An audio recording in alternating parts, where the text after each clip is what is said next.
How are you lovely people doing today? My name is John and welcome to another beautiful episode of the Zombie Storyline Q&A. In this series, I take your questions about the zombie storyline and I answer them. Whether it be a big, a small, or a simple question, I'm more than happy to answer it. So go ahead, leave your questions down below. Maybe I'll see it and maybe I'll answer it. You may even be in the next episode. If you want, there are two ways you can submit your questions. The first way is to tweet me at JohnnyJ25. I'm always checking my Twitter and it's one of the best ways to get in touch with me. Another way you can do it is leave them down in the comments below. I do go through all the comments on the Zombie Storyline Q&A, so I guarantee your question will get seen. Today's episode is going to be a quickie episode, so we're just going to take one question and try to explore it as far as possible. Without further ado, let's begin. So today we're going to answer a question from Josh Bargan, who asks, why is there conflict between the CDC and the CIA in grief? So there isn't necessarily a conflict between the CDC and the CIA. I mean, they have no issues. They have no quarrels between each other. I mean, they're all employees of the U.S. government, but the reason they are struggling to the death in a death match is just because of Richtofen. Richtofen is psychopathic. Richtofen is insane.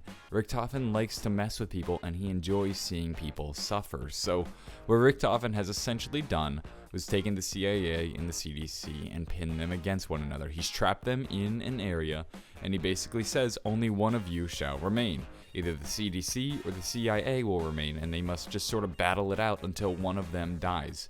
Richtofen is basically using the world as his personal plaything, which he has stated before many times that he will do.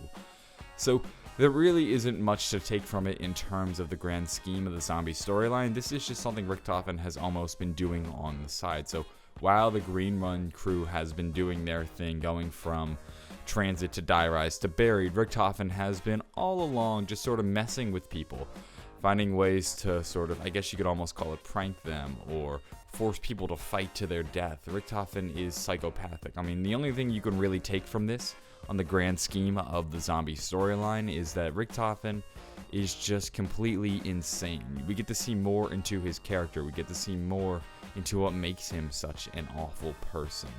It's not really something specifically that we can look at and say, okay, this has huge implications on the zombie storyline, because it really doesn't. You could take out grief from the zombie storyline and it doesn't really make much of a difference. Now, one thing to note is that when we have grief on a map like Cell Block, that kind of changes the game, because we don't exactly know who is running Cell Block grief, and we don't exactly know why they've decided to pin the prisoners versus the cellmates. The prisoners versus the guards.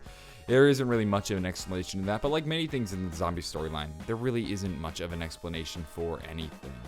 That's just all we can really take from it. I wouldn't look too far into grief. It's not that important of a role in the zombie storyline. Anyway, that's going to be about it for this week's episode of the Zombie Storyline Q&A Quickie. If you enjoyed the video, maybe give it a like or possibly subscribe. If you'd like to see more Zombie Storyline Q&As, I'd recommend you subscribe because I upload multiple of them a week. Anyway, I'm going to go. I'm going to have a wonderful day, and bye.